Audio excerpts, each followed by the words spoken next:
కొమ్మ విన్నావమ్మ కోయిల వస్తుంది.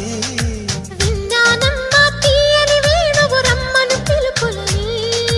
నాటు దుత్తి దుక్కుతాన దుత్తి తాకు తాకుతాన నాటు దుత్తి